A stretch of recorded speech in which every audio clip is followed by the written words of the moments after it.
Amen. Viens, Esprit Saint, viens embraser nos cœurs, viens au secours de nos faiblesses. Viens, Esprit Saint, viens, Esprit consolateur, remplis-nous de joie et d'allégresse.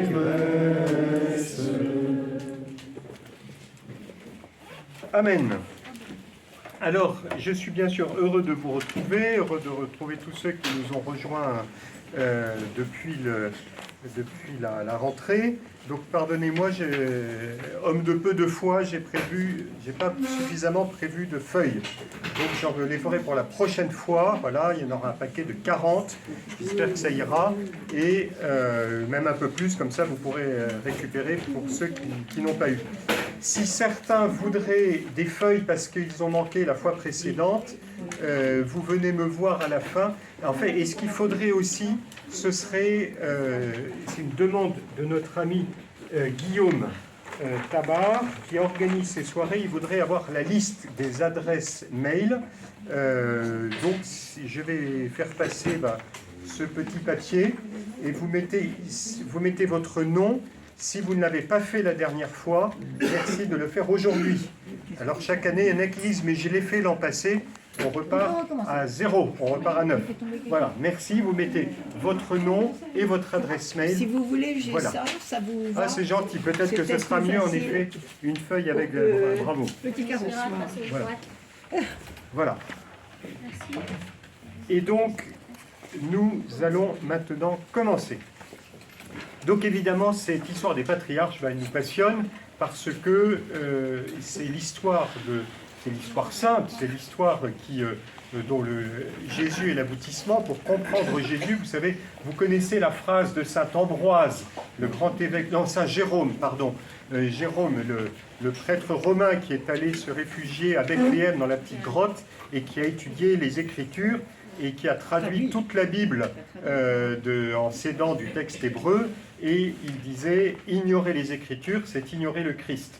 Et ça se vérifie particulièrement avec Abraham. J'aime bien rappeler que quand Jésus arrive dans le monde, au moment de l'incarnation, Marie, la première chose à laquelle elle pense, c'est Abraham. Elle dit, le Seigneur se souvient de la promesse faite à Abraham. Donc ce qui se passe dans le sein de Marie, c'est l'aboutissement d'une histoire qui commence avec Abraham. Vous allez voir, Abraham, on l'a déjà vu la dernière fois, c'est vraiment la grande figure dans l'Ancien Testament. Vous me direz, il y a aussi Moïse, les deux sont l'un vraiment avec l'autre, mais on a quand même quelqu'un qui a beaucoup à nous apprendre. Et alors, la première raison, évidemment, c'est l'histoire sainte, c'est l'histoire qui conduit à Jésus, mais c'est aussi notre propre histoire. Et c'est pour ça qu'on aime bien lire l'histoire des patriarches. C'est étonnant, vous l'avez vu déjà dans les premiers chapitres de la Genèse, quand on lit les récits, on se dit, mais bon sang, mais je connais exactement ce qui est raconté dans la Bible, bien sûr, parce que la Bible raconte ce qui se passe dans nos vies, dans nos familles, dans nos relations, dans nos pays. On ne trouve pas de paroles plus profondes et plus justes sur l'humanité, sur l'histoire humaine, que dans la Bible. Voilà. Donc, heureux sommes-nous de lire les Écritures. Et je vous rappelle que si nous arrivons ici, c'est après avoir fait la lecture des chapitres. Je vous l'avais dit la dernière fois, aujourd'hui, c'est chapitres 13 à 17. Et je peux vous dire déjà, pour la prochaine fois, c'est 18 et 19. Voilà. Avant de commencer, est-ce que de la dernière fois, il y avait des questions ? Il n'y en a pas, c'est très bien. Ah, il est formidable. Voilà, mais s'il y en a qui ont besoin de feuilles, est-ce qu'il y en a qui ont besoin? Voilà, on va passer, il y en a ici aussi. Alors, vous levez les doigts parce que... 1, 2, 3. Voilà. Voilà. Donc, nous nous souvenons que Dieu, en appelant Abraham, lui donnait une destination, et on s'est rendu compte que la destination que Dieu donne à Abraham, ce n'est pas tant un pays qu'une alliance avec lui. Par là où je t'indiquerai, le Seigneur se garde bien de lui dire dans quel pays. En fait, la réponse, ça va être d'être avec le Seigneur. Vous vous souvenez de l'histoire des fables de La Fontaine. Hein, le papa qui dit à ses 3 fils, il y a un trésor caché dans le champ, mais il ne dit pas lequel. Alors les fils labourent le champ, puis à la fin, ils ont une récolte de blé absolument hallucinante. Et bien, le trésor, c'était quoi? C'était de travailler et d'obtenir par leur travail le plus beau fruit. Hein.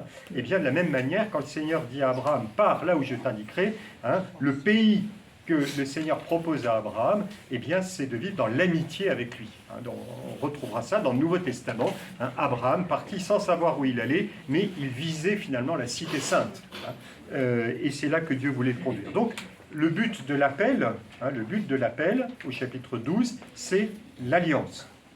Eh bien, les chapitres 13 à 17 nous donnent des étapes qui conduisent vers cette alliance. Tout d'abord, nous regarderons assez rapidement l'histoire d'Abraham et Lot. Hein, j'ai mis comme titre « Les dispositions d'Abraham le béni ». Hein, je rappelle que c'est Abraham, ce n'est pas encore Abraham. Vous verrez, aujourd'hui, nous verrons apparaître le nom Abraham, mais pour l'instant, vous l'ignorez, c'est Abraham. Voilà. Ensuite, nous verrons l'alliance faite avec Abraham au chapitre 15, puis un épisode un peu étonnant au chapitre 16 sur la naissance d'Ismaël, et enfin le chapitre 17 qui va être une sorte de redémarrage du récit, hein, un chapitre central avec ce qu'on peut appeler une alliance féconde. Tout d'abord, les dispositions d'Abraham le béni. On connaît tous l'histoire d'Abraham qui quitte son pays. Alors je vous rappelle que Abraham est parti à l'origine, c'était Our, hein, en Chaldée. Il est parti avec son père. Je vous avais montré comment finalement toute l'histoire de la famille était une histoire marquée par la mort. Une famille qui était fermée sur elle-même, hein, qui ne produisait plus rien. Et la famille d'Abraham, Terah, etc., j'ai du mal sur les mots, ils arrivent dans ce pays et la mort fait son œuvre. Il y a comme une sorte d'impasse. C'est dans cette situation d'impasse que le Seigneur va appeler Abraham, et il va, en obéissant au Seigneur, il se retrouve dans ce pays. Et l'obéissance, le pays de Canaan, et l'obéissance, j'allais dire, est payante, si on peut dire, puisqu'il va s'enrichir, il va avoir des troupeaux, et les affaires vont bien fonctionner. Il se retrouve avec Lot, son neveu, hein, donc les deux, finalement, survivants, on peut dire, de cette histoire.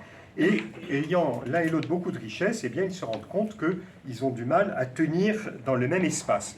Eh bien, il va falloir qu'ils s'organisent et ils décident de se séparer et ils se répartissent le territoire pour que pâturent leurs troupeaux. Hein, sinon, il commence à y avoir des frictions entre leurs bergers. Hein, tout ça, c'est raconté dans la Genèse, très très bien. Et donc, c'est une répartition à l'amiable, même un peu plus qu'à l'amiable, en famille. Hein, ça peut bien se passer, hein, les partages en famille, et des fois, ça peut très bien se passer. Ça existe. Et là, on va voir que ça se passe bien. Hein, donc, tout n'est pas noir, tout n'est pas sombre. Donc, tant mieux. Alors, comment ça se passe? Alors c'est là que vous allez dire, tiens, ben là, ça me rappelle des choses. Hein. Il y a Abraham d'un côté et Lot de l'autre. Lot, c'est le neveu, c'est le plus jeune, mais c'est le premier qui se sert. Voilà. Il dit, moi, voilà ce qui m'intéresse. Hein, vous avez les meubles comme ça, ils disent, ben moi, c'est celui-là, c'est celui-là. Voilà. Alors là, ce n'est pas des meubles. Les meubles, à l'époque, c'est des grands territoires avec des... Voilà. Alors les troupeaux, c'est eux qui les ont, mais ensuite, ça va être, est-ce qu'il y a des villes, est-ce qu'il y a des vallées, est-ce qu'il y a des pâturages? Et il regarde, et Lot, eh bien, choisit pour lui, comme dit le livre de la Genèse, hein, le pays le meilleur. Hein, c'est décrit vraiment comme le pays le meilleur.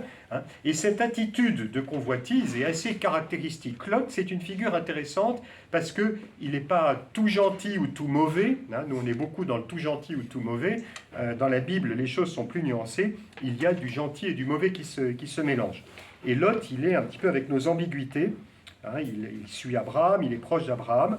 Hein, et il continuera de jouer un rôle assez positif, mais il n'arrive pas à se défaire de cette mauvaise habitude familiale, hein, qui est celle d'être centré sur soi, de penser à soi. Hein, et on peut dire que toute l'histoire dans laquelle nous sommes entrés avec Abraham, mais il s'agit de sortir de soi. Abraham est sorti de son pays. Hein. Lot, lui, il veut prendre pour lui. Hein. On voit bien comment, d'un point de vue symbolique, le texte fonctionne. Hein. On retrouvera cette attitude de convoitise à Sodome, qui est une ville, justement, du territoire choisi par Lot. Hein. Sodome fait partie du territoire que Lot va choisir. Il sera question plus tard de la convoitise des Sodomites, mais déjà, hein, on nous annonce que les gens de Sodome étaient méchants et de grands pécheurs devant le Seigneur. Voilà. Abraham laisse Lot, il ne cherche pas à se disputer, à dire t'as pris la plus belle part, voilà, il a laissé librement le choix se faire et il l'assume. Vous savez, quelquefois on laisse librement les choses se faire et puis après on revient sur la liberté. On dit, ah oui, mais c'est pas comme ça qu'il fallait faire. Il y a un choix à faire. Abraham a proposé, Lot a fait, maintenant il accepte. Et là, le récit va changer de ton. Ce n'est plus Abraham qui va dire voilà ce que je veux, du reste il n'a plus tellement de choix, mais c'est le Seigneur qui lui donne. C'est le Seigneur qui lui donne. Lève les yeux et regarde depuis le lieu où tu es. Ça reviendra souvent dans l'Ancien Testament, dans la Bible, lève les yeux. On verra Jésus lui-même dire à la Samaritaine, lève les yeux et regarde les champs à moissonner. Il y a toujours comme une espérance, et puis le Seigneur lui-même qui demande à Abraham de lever les yeux vers le ciel, on le verra tout à l'heure. Donc il y a quelque chose qui s'élargit avec Abraham. Je vous avais dit, vous vous souvenez, dans l'an passé, puis la première rencontre, il y a une sorte de rétrécissement de l'histoire autour de la famille de Terah puis d'Abraham, et à partir d'Abraham, on va de nouveau avoir une sorte d'ouverture et d'élargissement. Eh bien, le Seigneur va dilater, va ouvrir le cœur et le regard d'Abraham. Lève les yeux et regarde depuis le lieu où tu es. Tout le pays que tu vois, toi et à ta descendance, je le donnerai pour toujours. Voilà. Donc on voit ces deux figures, Lot qui prend, Abraham qui reçoit. Ça, c'est une thématique biblique tout à fait centrale. Prendre ou recevoir. Et c'est basique, là, c'est notre condition humaine et spirituellement, on voit ce que ça peut entraîner. Pendant le temps de l'Avent, pour les petits-enfants, leur montrer, quand je vais à l'école Sainte-Anne, et que j'essaye de leur montrer ce qui se passe à Noël, je leur dis, il s'agit d'accueillir le Christ comme le don de Dieu, et apprendre à ne pas vouloir tout posséder. Alors on fait des petits sketchs avec la manière de recevoir les cadeaux, et ils comprennent très bien. Il y a celui qui reçoit le cadeau, qui ne le regarde pas et qui part parce qu'il est déjà tellement gâté qu'il fait attention à rien. Il y a celui qui prend, il oublie de regarder la personne qui donne, alors il est capté là. Puis à la fin, il y a celui qui reçoit. Et donc recevoir, c'est-à-dire je regarde celui qui me donne, et je vois le prix de ce que j'ai reçu. Ils comprennent très bien. Dans la Bible, c'est ça. On apprend à recevoir. Et ce sera important d'un point de vue théologique. Le Christ lui-même, on est tellement habitué comme chrétiens que nous, je dirais, soit on est un peu blasé, soit on le prend en disant ça va, le Christ on connaît. Voilà, il s'agit d'entrer dans les dispositions dans lesquelles on reçoit le Christ comme un cadeau inouï. Vous voyez spirituellement ce que cela peut entraîner. Voilà. Voilà, Lot qui reste enfermé, lui, dans ces espèces d'habitudes de tout ramener à soi. Ce qui est intéressant dans ce récit, c'est que, comme je le disais tout à l'heure, Abraham a véritablement un souci de garder cette paix. C'est vrai que les divisions sont là dans le cœur de l'homme depuis Adam, elles sont un peu inéluctables, et pourtant, il est possible de choisir un autre chemin. Abraham le montre. Il veut maintenir la concorde fraternelle. Nous sommes frères. En réalité, ils ne sont pas frères. On pourrait dire, si Lot était cousin d'Abraham, le terme de frère, on le trouve aussi pour dire les cousins. On l'aura dans l'Évangile. Quand on parle des frères de Jésus, c'est sa parenté. Mais quand c'est des neveux, Abraham aurait pu dire, attends, je suis ton oncle. Parmi vous, ceux qui sont oncles ou tantes, ça veut dire, je suis ton oncle, je suis ta tante. Voilà. Eh bien, Abraham, la première chose qu'il voit, c'est la fraternité. Nous sommes frères. On le verra d'ailleurs un peu plus loin, au chapitre suivant, quand Kédor Laomer, un personnage un peu mystérieux, va emmener Lot en captivité, le neveu d'Abraham. Eh bien, Abraham dira, je suis à la recherche de mon frère. Je suis à la recherche de mon frère. Nos Bibles traduisent parent, mais ne voient pas la pointe, justement. Je crois qu'il faut traduire le terme « ar » qui veut dire « frère ». Je viens chercher mon frère. Donc pour Abraham, le lien avec Lot, c'est celui de la fraternité. On sait que c'est le grand enjeu de l'histoire des patriarches, depuis le péché d'Adam et Ève, depuis Caïn et Abel, cette jalousie qui nous ronge.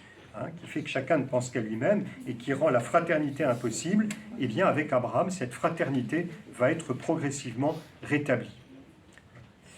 Voilà, alors on voit Abraham qui est dans ces dispositions qui le rendent disponible à la promesse de Dieu, même s'il y a encore un long chemin à parcourir. On n'aura pas le temps de regarder tout dans le détail malheureusement, mais on voit comment pour Abraham, il y a un cheminement spirituel tout à fait impressionnant auquel il va se prêter de bon cœur, on peut dire.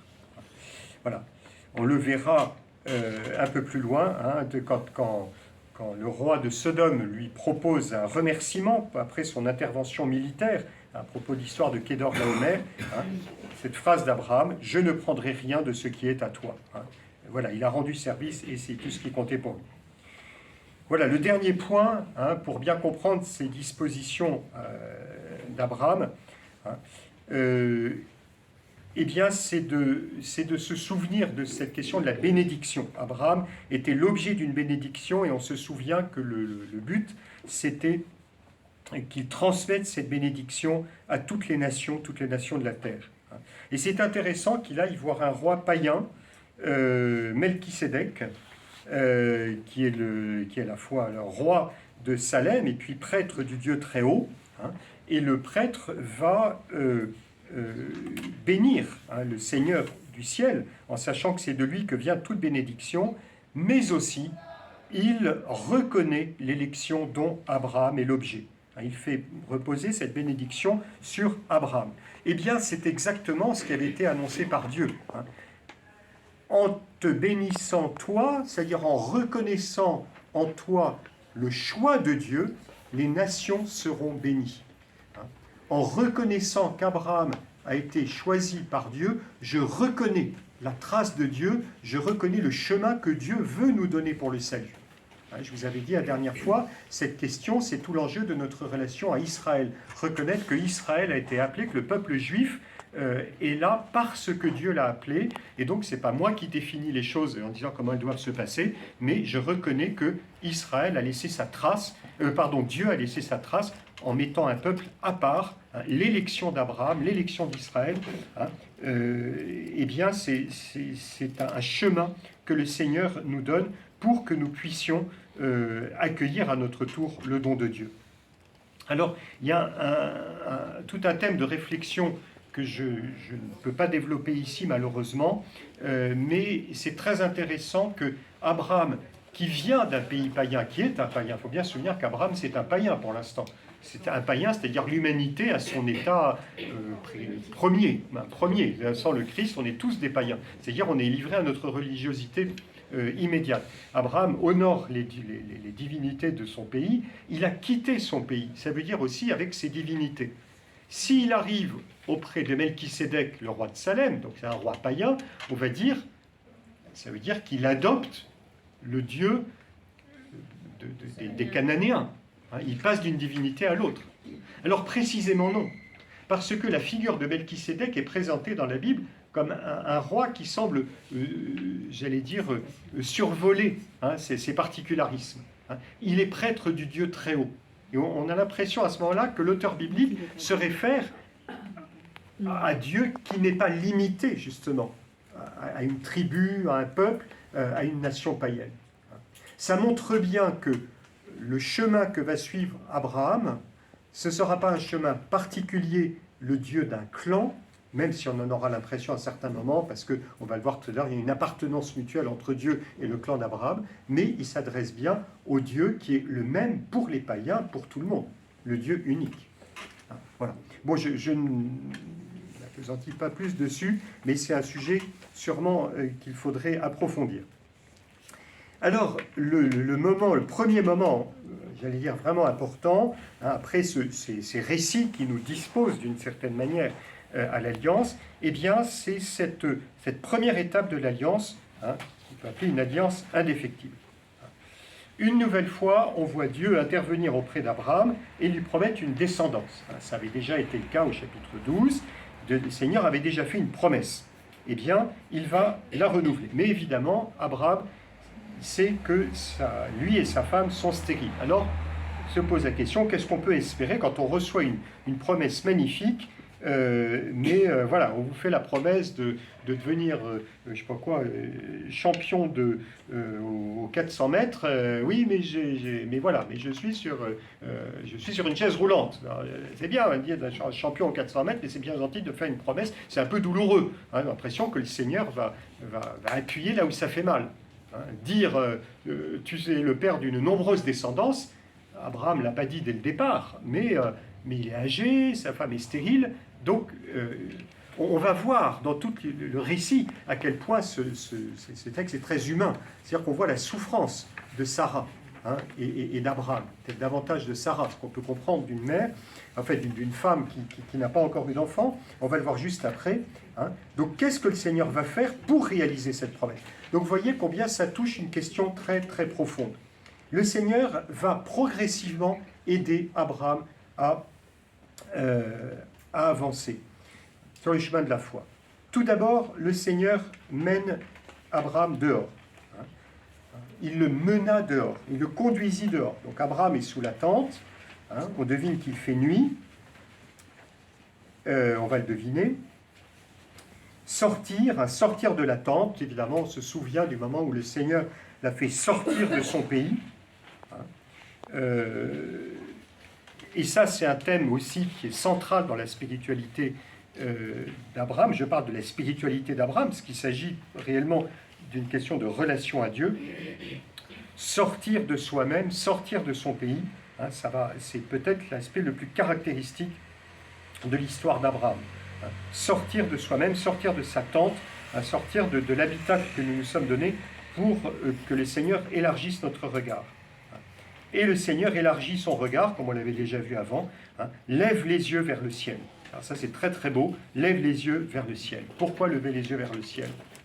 Alors la Bible, l'intérêt du langage de la Bible, c'est qu'on n'est pas dans un langage descriptif en disant, voilà, c'est parce qu'en regardant le ciel, et ben voilà ce qui va se passer, et voilà ce qu'il faut comprendre.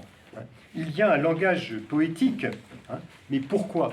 Parce qu'il s'agit pour nous de comprendre que l'expérience humaine doit être comme débordée. Seul le ciel étoilé est capable de dire l'ampleur de la promesse de Dieu. Seul le ciel étoilé est capable de dire l'ampleur de la promesse de Dieu. C'est intéressant que quand on parle du ciel, quand on parle de Dieu, on parle du ciel, notre Père qui est aux cieux, l'image du ciel. Alors évidemment, on se présente tous Dieu qui... voilà. Voilà. Ah oui, c'est parce que c'est au-dessus. Voilà, seul le ciel étoilé est capable de dire l'ampleur de la promesse de Dieu. Hein, l'image du ciel, alors évidemment, on se représente facilement un bon Dieu sur son nuage avec sa barbe blanche. Et alors on dit, mais on se souvient de la remarque de...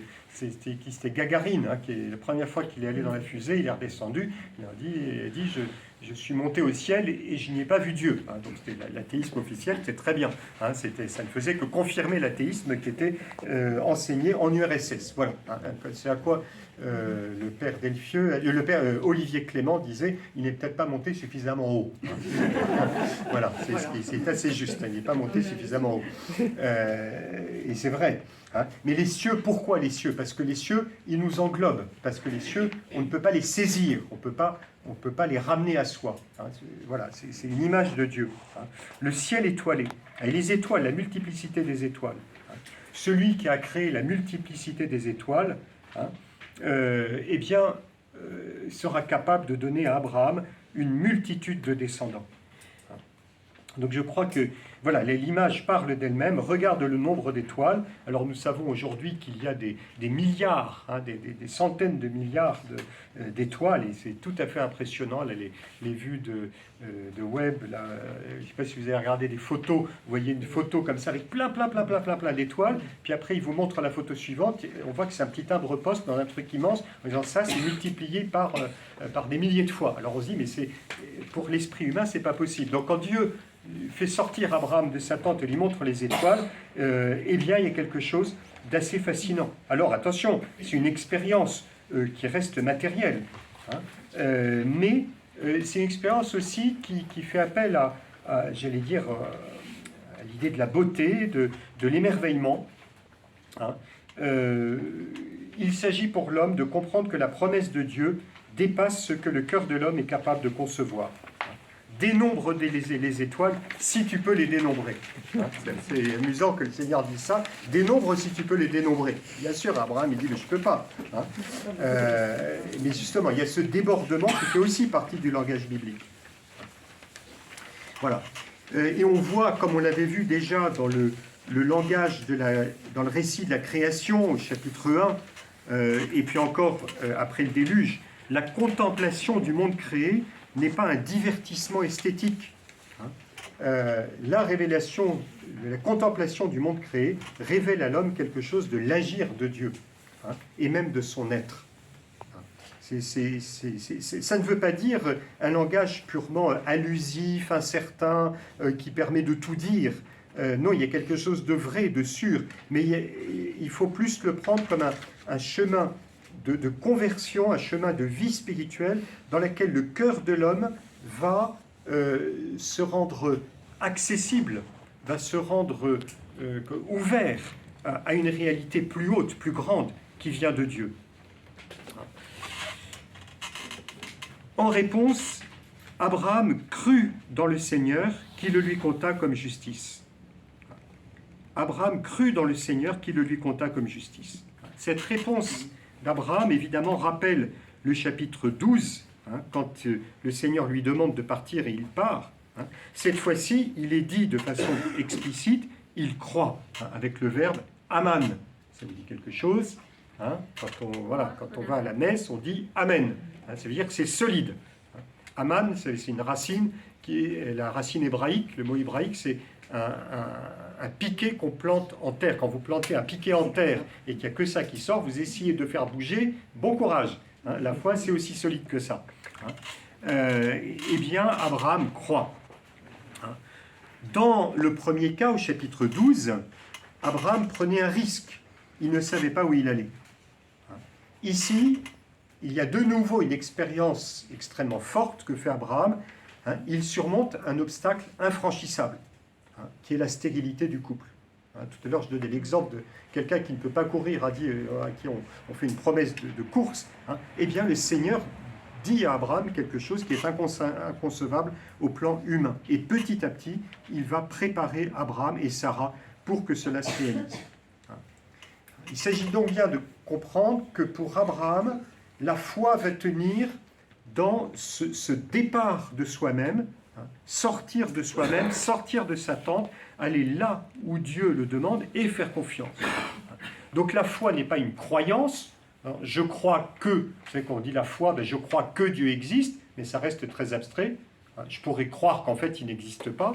Non, la foi c'est un engagement, une confiance totale en Dieu qui ouvre un avenir, et qui accomplit ce qu'il dit. Tu vois les étoiles, eh bien cette immensité, je vais t'y conduire.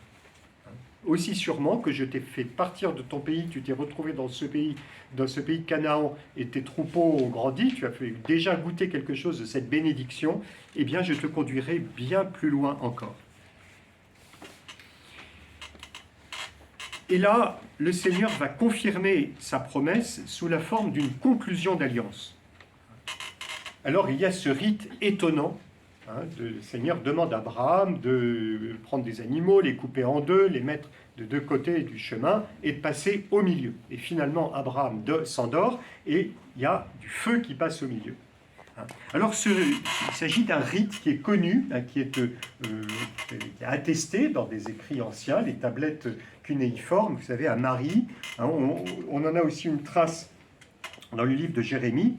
Vous avez deux propriétaires de troupeaux. À l'époque, la richesse, c'est les troupeaux.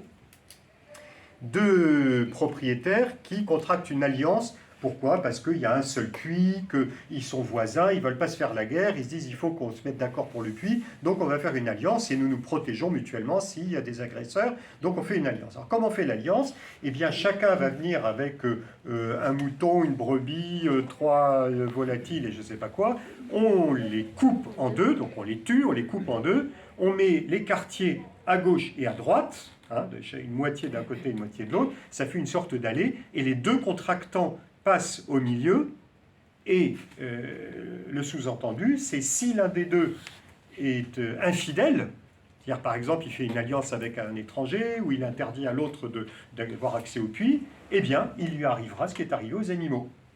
Voilà. Symboliquement, on passe entre les animaux en disant je serai à leur place si je suis infidèle. Donc c'est extrêmement fort. Hein. C'est un rite qui met en jeu la vie et la mort. Il y a du sang. Hein. Dans un rite d'alliance, il y a du sang dans la Bible. Parce que c'est la vie qui est engagée, de la manière la plus sérieuse. L'alliance doit être irrévocable. Hein. Entre deux propriétaires de troupeaux, eh bien c'est une alliance à la vie et à la mort, comme on dit. Hein. D'ailleurs, en hébreu, on va garder cette idée, hein, conclure une alliance. Quand on conclut une alliance, on dit on tranche une alliance. On tranche une alliance. Aujourd'hui, on va dire les accords internationaux entre je ne sais pas quoi, Liechtenstein et le Luxembourg, par exemple, un élément très très important, hein, eh bien, ils vont faire une alliance. Dans la Bible, on va dire trancher une alliance. Hein, c'est le souvenir de ce rite un peu étonnant, et qui en fait est très parlant. Hein. Eh bien, qui passe entre les animaux dans le récit qu'on vient de lire? Eh bien, Dieu lui-même. Abraham plonge dans un sommeil profond. C'est Dieu qui met Abraham dans un sommeil profond. Et c'est un brasier qui passe entre les quartiers d'animaux.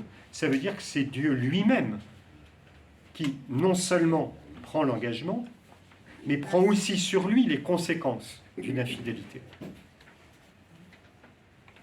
Vous voyez comment il y a une sorte de préfiguration de ce que sera l'incarnation, où le Christ lui-même prendra sur lui les conséquences de l'infidélité de l'homme.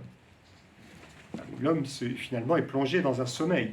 Vous voyez, d'ailleurs, le terme hébreu est intéressant. Hein, le sommeil, c'est la torpeur.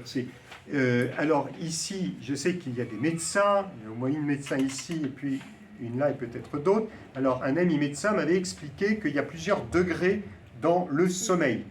Il disait déjà, si tu éteins les lumières, c'est bien. Si tu t'allonges, puis ensuite, si les yeux se ferment, puis c'est la conscience, voilà. Et le plus profond, c'est quand, je pense, la conscience est lâche complètement prise. Enfin, voilà.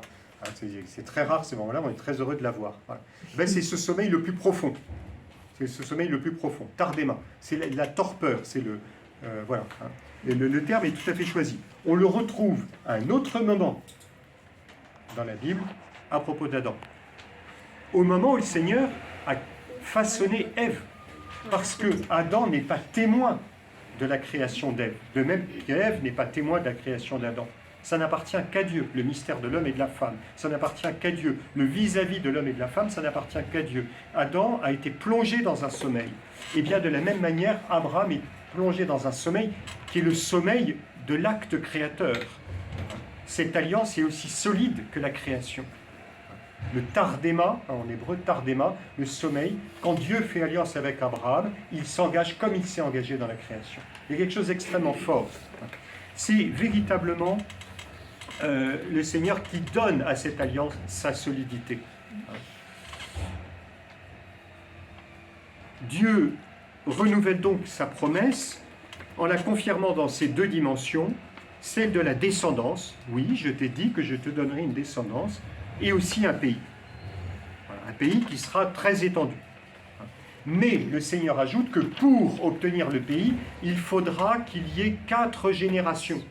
Donc la possession de la terre dépend d'abord de la descendance, de la naissance des enfants. Donc pour Abraham, la première réalisation de la promesse, avant que ce soit la terre, ce sera d'abord les générations. C'est la question de la stérilité de Sarah qui va revenir. Et ça nous rappelle aussi que Abraham, qui est un nomade, restera, toute sa vie restera un nomade, dans l'attente de la pleine réalisation de la promesse. Et je vous renvoie encore une fois, comme je l'avais fait déjà la dernière fois, que je le ferai souvent, au chapitre 11 de l'Épître aux Hébreux. La réalisation de la promesse viendra parce que Abraham a accepté d'être un nomade. André Wena qui écrit « Voilà qui installe définitivement celui-ci dans le provisoire et fait passer dès lors la thématique du pays au second plan. » ce que Abraham verra, ce sera le début de l'accomplissement de la promesse d'une descendance par la naissance d'un enfant. Le pays, on sait que c'est pour plus tard. L'enfant, ça va être pour maintenant, mais de quelle manière? En tout cas, le Seigneur lui garantit que l'héritier sera bien issu de son sang. Alors, j'en arrive au chapitre 16, qui est, j'ai mis une foi à purifier, hein. Les deux chapitres phares, c'est le chapitre 15 et le chapitre 17, mais entre les deux, on a l'impression que le Seigneur se retire et dit, voilà, je t'ai fait cette promesse, elle est solide, maintenant, qu'est-ce que tu vas faire? Abraham a compris, il y aura un enfant, donc comment ça va se passer? Et apparemment, il y a le début de la réalisation de la promesse avec la naissance d'Ismaël. Alors, Sarai, on voit réapparaître Sarai. Il n'a pas été beaucoup question. La femme d'Abraham, hein, elle souffre de la stérilité. Et on peut comprendre combien cela pour elle est douloureux. Et comme c'est profond et que le Seigneur a fait des promesses, eh bien, elle attribue la cause de la stérilité à Dieu. Le Seigneur n'a pas permis que j'enfante. Ça, c'est connu quand il y a une difficulté. Quand on a une difficulté, on repense. Et ça, je pense que ça vaut aussi à l'intérieur des couples. Hein, quand le garçon revient avec un 3 sur 20 en mathématiques, t'as vu ton fils? Franchement, voilà. Mais s'il était revenu avec un 18 en philo, je suis assez fier de notre enfant, ou bien de mon enfant. Hein, ça, c'est un grand classique. Hein, c'est ce qui se passe entre l'homme et Dieu. Voilà. Hein, le Seigneur n'a pas permis que j'enfante. Voilà. Sarai prend en main la situation et elle fait ce qui existait dans l'Antiquité, cette pratique qui est attestée dans l'Antiquité. Elle jette la servante dans les bras de son mari, Agar, pour qu'elle donne naissance à un enfant. En Mésopotamie, un père pouvait adopter comme son fils un enfant qu'il avait eu avec une servante, parce que sa femme ne pouvait pas avoir d'enfant. En réponse à la suggestion de Sarai, Abraham écouta la voix de Sarai. Là aussi, c'est intéressant, c'est une évocation de l'histoire d'Adam. Nouvelle évocation de l'histoire d'Adam. Adam écouta la voix de sa femme. Et vous vous souvenez à quel moment il écouta la voix de sa femme? Manger la pomme. Voilà. C'est-à-dire, en gros, on se débrouille entre nous. Seigneur, t'as pas permis, et moi je te dis qu'on peut très bien. Vous voyez la tentation qu'il y a derrière. Hein, le Seigneur a dit on aura un enfant. Hein. Franchement, il ne va pas donner d'enfant. On prend les choses en main. On va se débrouiller. Voilà. Tu prends la servante, et voilà. Alors on va dire, c'est quand même pas Abraham qui est le fautif. Hein, c'est sa femme qui a pris l'initiative. Là aussi, les vieux débats, l'homme, la femme, etc. En réalité, eh bien, Abraham est comme Adam. Hein, il est un peu lourd. Hein, il n'a pas réagi et il n'est pas moins coupable que sa femme parce que ce n'est pas ce que le Seigneur avait demandé.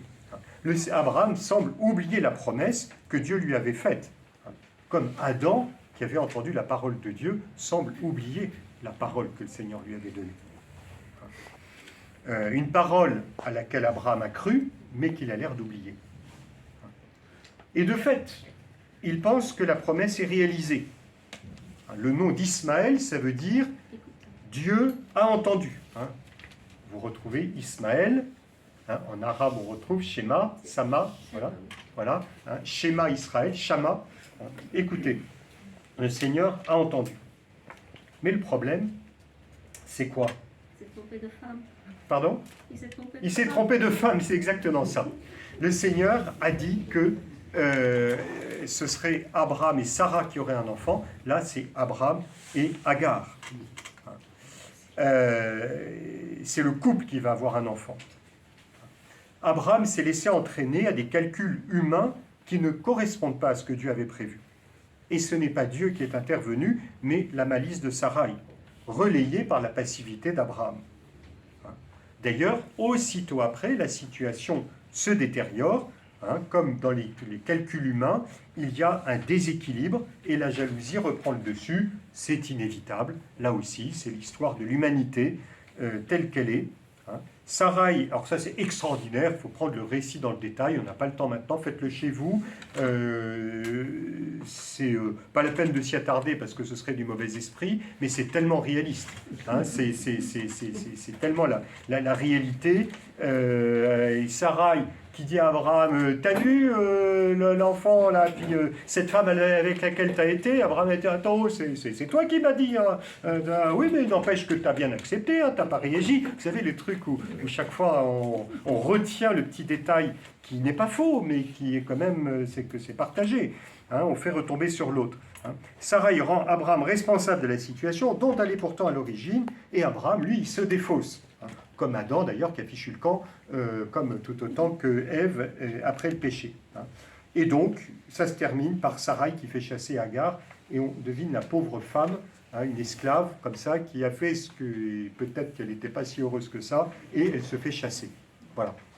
On n'en sait rien, mais en tout cas, elle se retrouve comme ça dans le désert. Hein. Alors ça, il y a quelque chose de très très beau. On voit comment le Seigneur conduit les événements, hein, tout en laissant cette liberté d'Abraham. C'est que, oui, le mal s'est fait et la pauvre Agar se retrouve toute seule. Ce n'est pas le Seigneur qui a envoyé Agar au désert, hein, c'est Sarai, hein, mais au contraire, le Seigneur va faire revenir Agar chez ses maîtres. Hein, et Dieu va lui donner une place. Hein, et il y aura une descendance, hein, si nombreuse qu'on ne pourra la dénombrer. Hein, ça fait penser à la promesse faite à Abraham. Agar va trouver une place. Ismaël va trouver une place. Vous savez que, c'est une petite parenthèse très intéressante, c'est que quand l'islam est apparu, les Juifs disaient « Mais toi, vous êtes de toute façon, vous n'êtes pas dans la promesse, hein, vous êtes en dehors du peuple de l'Alliance. » Alors ça a fait beaucoup réfléchir Mahomet ou les premiers, et puis finalement ils sont revenus en disant vous avez dit qu'on n'est pas, c'est pas la promesse, que c'est Isaac qui est le peuple élu, mais Ismaël c'était quand même le fils aîné et il a eu aussi une bénédiction de la part de Dieu. Donc Ismaël a une place. Hein. Et il y a tout un développement qu'on retrouve dans l'islam. Hein, là il faudrait aller demander en ce moment à Olaf, hein, qui en parle très très bien. Il y a un livre très très beau, hein, du père Michel Hayek, qui est un Libanais, hein, qui est un grand spécialiste. Je ne sais pas si certains ont entendu parler du père Michel Hayek, hein, sur l'islam, le monde arabe et l'islam. C'est un théologien absolument extraordinaire et il développe toute cette thématique à partir de Genèse 16. Comment Ismaël a eu une place, mais une place paradoxale, douloureuse. Hein, douloureuse. La douleur de l'islam qui crie, qui dit « nous voulons avoir une place, nous existons ». Hein, alors ce qui pour nous est insupportable, évidemment, on dit « mais il nous casse les pieds ». Mais c'est Ismaël, hein, qui s'est retrouvé au désert. Voilà, on le verra au chapitre 21. Tout ça, ce sera au chapitre 21. Voilà, ce qui est certain, c'est que Abraham et Sarah apprennent que croire, c'est accepter de laisser Dieu conduire lui-même les événements. Croire, c'est accepter que Dieu conduise lui-même les événements. Pour nous, aujourd'hui, croire, ça veut dire je crois qu'il y a un Dieu ou je crois qu'il n'y en a pas. C'est parfaitement abstrait et c'est vide. Croire dans la Bible et croire pour Abraham, c'est permettre au Seigneur de conduire lui-même les événements, lui faire confiance jusqu'au bout. Alors, voilà Abraham remis un peu dans après cet épisode douloureux. Hein, il est remis devant le Seigneur en disant « Bon, maintenant il faut franchir une étape supplémentaire, maintenant que tu as compris cette leçon. » Et nous arrivons au chapitre 17. Cette période va couvrir une année, hein, depuis la fin du chapitre 16, hein, avec la maternité d'Agar, jusqu'au chapitre 21. Hein, ça dure une année, et c'est une période qui, dans la vie d'Abraham, va être tout à fait fondamentale, particulièrement avec ce que nous allons voir au chapitre 17. Le Seigneur va donc faire franchir à Abraham une nouvelle étape. Il lui déclare « J'établis mon alliance entre moi et toi, je t'accroîtrai extrêmement. » Alors on se souvient qu'au chapitre 15, le Seigneur avait renouvelé sa promesse et établi une alliance avec Abraham. C'est bien, il y a eu cette promesse et on peut dire que l'alliance est comme une sorte de sceau, de gage certain pour Abraham. Une alliance solide, comme nous l'avons vu. Mais c'était une alliance unilatérale. Évidemment, on dit c'est formidable, c'est Dieu lui-même qui s'engage, c'est lui qui va prendre les conséquences de l'infidélité, donc c'est ce qu'il y a de plus grand. Eh bien, en fait, non. Parce que quand le Seigneur fait alliance, il n'y a pas que son initiative, il y a la réponse qu'il attend de l'homme. Et c'est ça qui rend gloire à Dieu, c'est quand l'homme est capable de répondre. Et là, le Seigneur va en dire un peu plus à Abraham en lui demandant « Marche en ma présence et sois parfait. Marche en ma présence et sois parfait. » Si vous voulez suivre l'histoire d'Abraham, souvenez-vous de Genèse 12, pars, quitte ton pays, comme je vous ai dit, le départ, c'est le point de c'est la base de la spiritualité d'Abraham. Mais ensuite, ce sera cette parole du Seigneur qui va être décisive pour Abraham, pour le destin d'Abraham. Marche en ma présence et sois parfait. Ça veut dire, sois partie prenante de l'alliance que je veux établir avec toi.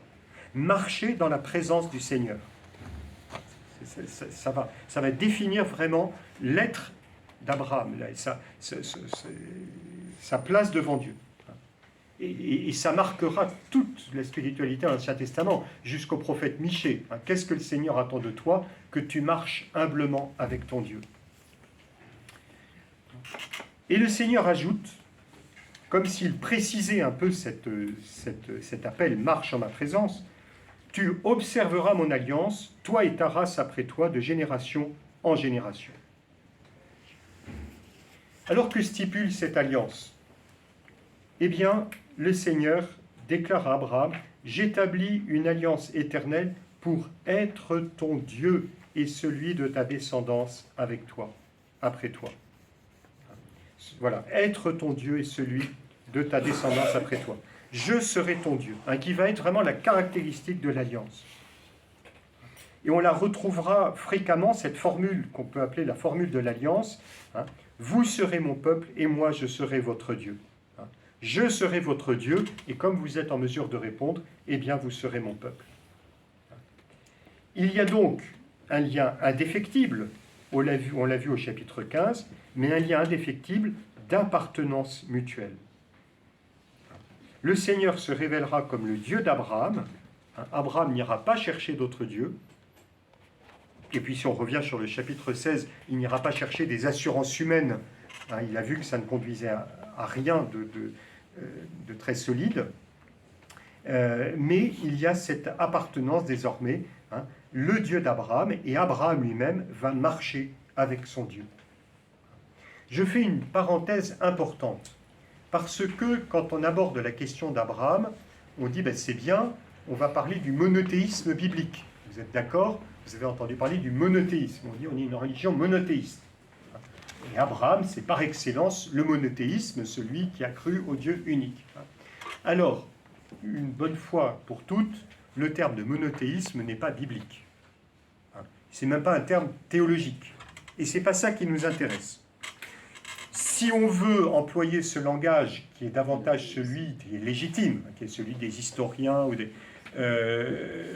alors on pourra l'utiliser aussi en exégèse si on veut. On ne parle pas encore de monothéisme. Monothéisme, ça veut dire il n'y a qu'un seul Dieu et les autres n'existent pas. Il n'y a pas d'autre Dieu en fait. Ça, c'est l'expérience que Israël va faire quand il sera déporté à Babylone au VIe siècle. Il découvre que les dieux des nations c'est du vent.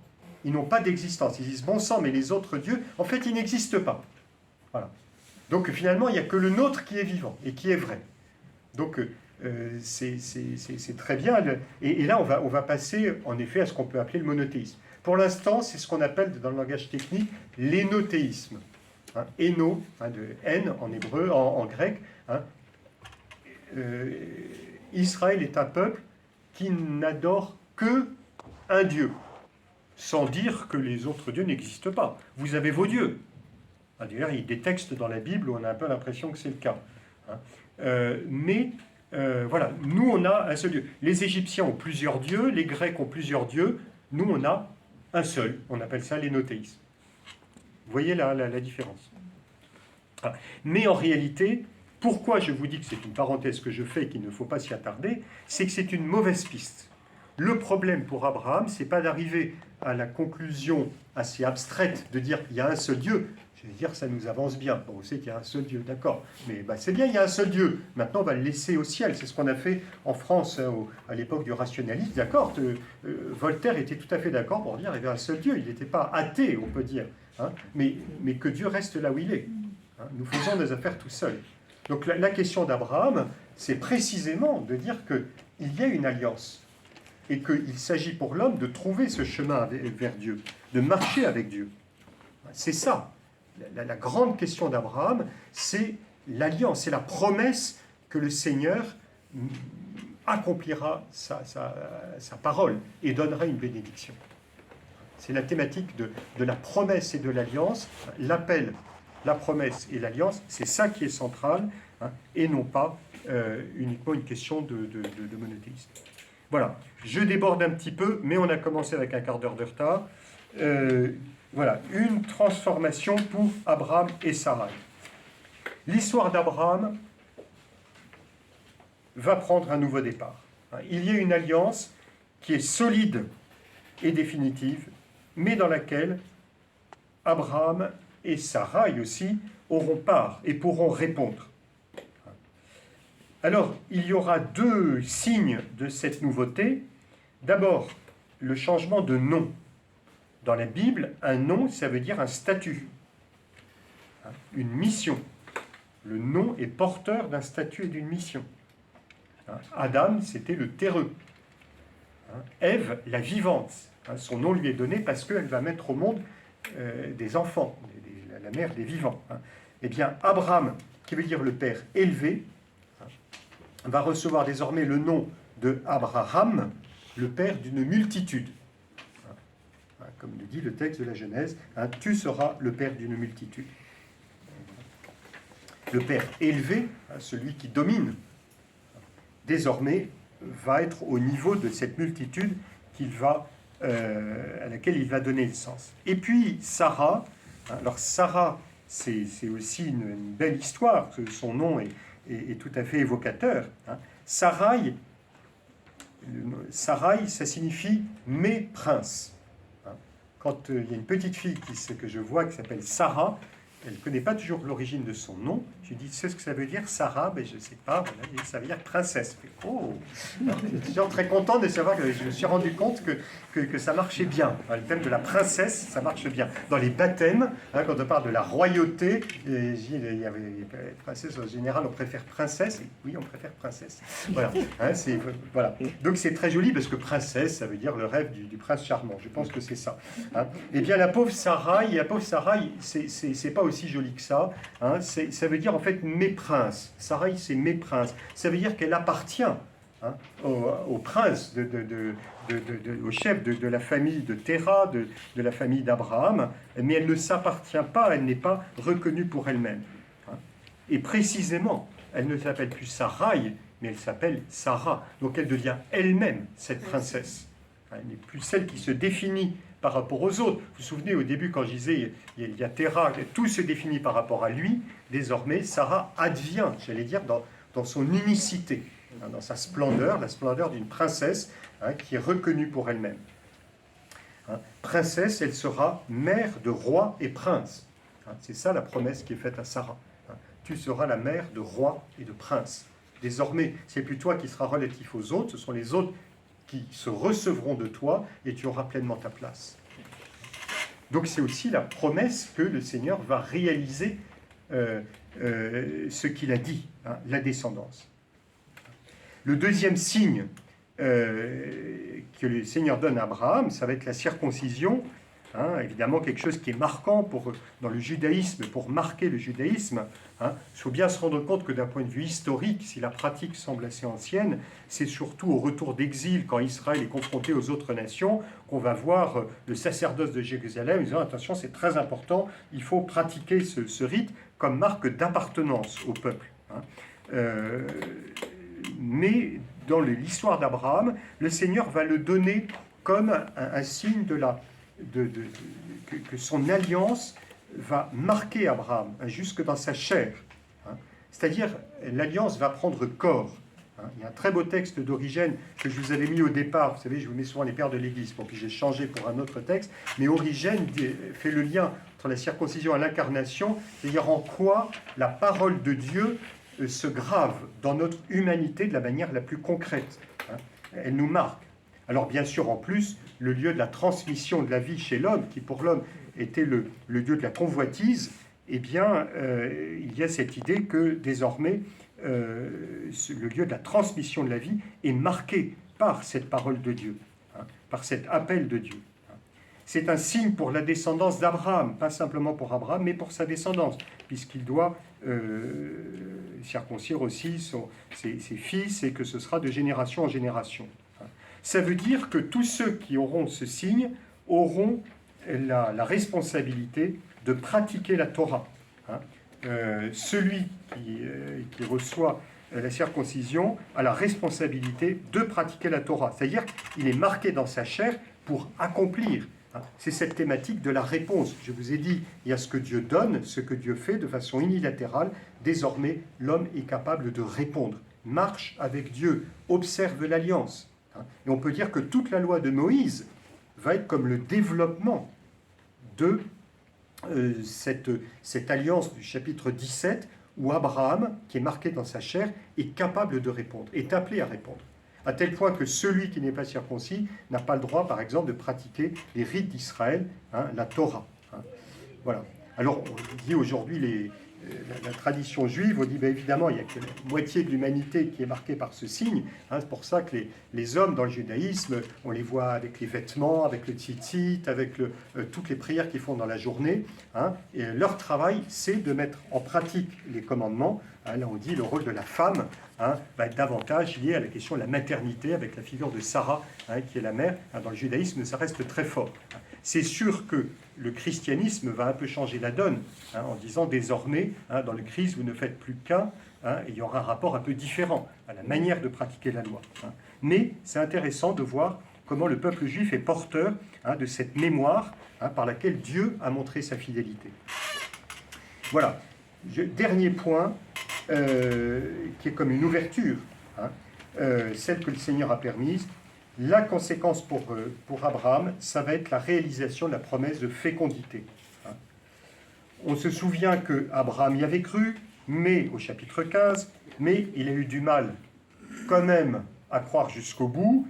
Abraham et Sarah s'étaient arrangés eux-mêmes. Cette fois-ci, Abraham ne va pas réessayer la même chose. Il sait que Sarah va enfanter, c'est bien d'elle que naîtra l'enfant promis. Et ça, nous le verrons la prochaine fois. Et de quelle manière ça va se passer. En réaction à cette annonce que Dieu lui fait, c'est plus simplement la promesse, c'est le fait que la promesse désormais va se réaliser, eh bien Abraham rit. Il rit dans sa barbe. Alors, on imagine le vieillard avec sa barbe et il rit dans sa barbe. Alors c'est intéressant le rire d'Abraham. Son rire n'exprime aucun scepticisme. Pour nous, le rire, évidemment, surtout dans une situation comme ça, c'est « je rigole, parce que franchement, tu me dis ça, Seigneur, et tu as vu, c'est pas possible. » On voit bien que là, chez Abraham, ça va être davantage de la stupeur, celle qu'éprouve un homme devant un événement trop inouï pour lui. On a parlé des étoiles tout à l'heure. Est-ce que ma descendance peut être aussi nombreuse que les étoiles? Ma femme est stérile, je suis vieux. Eh bien, Abraham voit que ça va se réaliser. Et là, le rire, d'ailleurs, c'est intéressant de réfléchir sur pourquoi rions-nous. Il y a une sorte de quelque chose qui nous échappe, une sorte de débordement. Il y a un débordement. Et le Seigneur a bien compris qu'Abraham est comme saisi de stupeur devant cette promesse qui va se réaliser. Et le Seigneur reprend le rire d'Abraham en disant « Ton fils, tu l'appelleras Isaac ». Ce qui veut dire, il rit, comme on dit en arabe. Itzhak. Voilà, c'est ça, Itzhak. Ça veut dire, il rit. Isaac, c'est le rire. C'est le rire c'est le rire d'Abraham. Mais je pense qu'on peut dire aussi que c'est le rire de Dieu. Le rire de Dieu devant l'étroitesse des hommes, devant l'incrédulité des hommes. Alors, j'ai mis quelques références dans les psaumes, le Dieu qui rit de l'incrédulité des hommes. Alors bien sûr, Abraham, lui, a cru, il n'est pas incrédule. Mais on verra comment saint Paul va reprendre un de ces psaumes qui parle du rire de Dieu dans l'incrédulité des hommes, pour dire que finalement, la sagesse de Dieu est une folie pour les hommes, et la sagesse des hommes une folie pour Dieu. Et avec Abraham, eh bien, nous découvrons la sagesse de Dieu. Voilà. Alors je m'arrête là. On voit comment, à travers tout cet itinéraire que je retrace très rapidement dans la conclusion, eh bien, par la foi, l'inouï de Dieu va pouvoir entrer dans notre histoire. Voilà. Alors, pardonnez-moi d'avoir débordé, mais on a commencé à écart, je n'ai mis que 52 minutes. Donc c'est 57. Voilà. Est-ce qu'il y a... Oui. Vous n'avez pas parlé de l'épisode où il est en Égypte et il fait passer sa femme Non. Pour sa sœur. Non. Alors, j'aime bien, ça fait partie de ces chapitres qui n'ont pas la même place que les chapitres 15 et 17, vous l'avez compris, les deux niveaux de l'Alliance. C'est un moment où Abraham a peur. Il a peur qu'on lui prenne sa femme, il a peur surtout pour lui-même. C'est très intéressant parce que c'est par rapport à lui-même. Il essaye de se protéger. Et donc, comme il a peur pour lui-même, eh bien, il va s'organiser une sorte de cinéma qui ne fonctionne pas. Parce que Pharaon va s'en rendre compte. Et ça va se retourner contre tout le monde. Donc, ça fait partie de cette pédagogie que j'aurais pu prendre. Comme je vous ai dit tout à l'heure, j'aurais pu détailler toutes les étapes, et c'est une étape importante pour Abraham, de se dire que ce n'est pas en faisant ces petits calculs qu'il arrivera à s'enrichir et à vivre normalement. Voilà. C'est bon ? On va terminer. La prochaine fois, on essaiera de commencer vraiment à 21h. Ça laissera plus de temps à la fin s'il y a des questions. Et je vous rappelle que d'une fois sur l'autre, si vous avez, en relisant le cours, en relisant la Bible, vous voyez qu'il y a des questions qui demeurent, vous les posez au début de la séance prochaine. C'est la meilleure manière de faire. Bonne fin de soirée à tous et bonne lecture de la Bible, chapitre 18 et 19.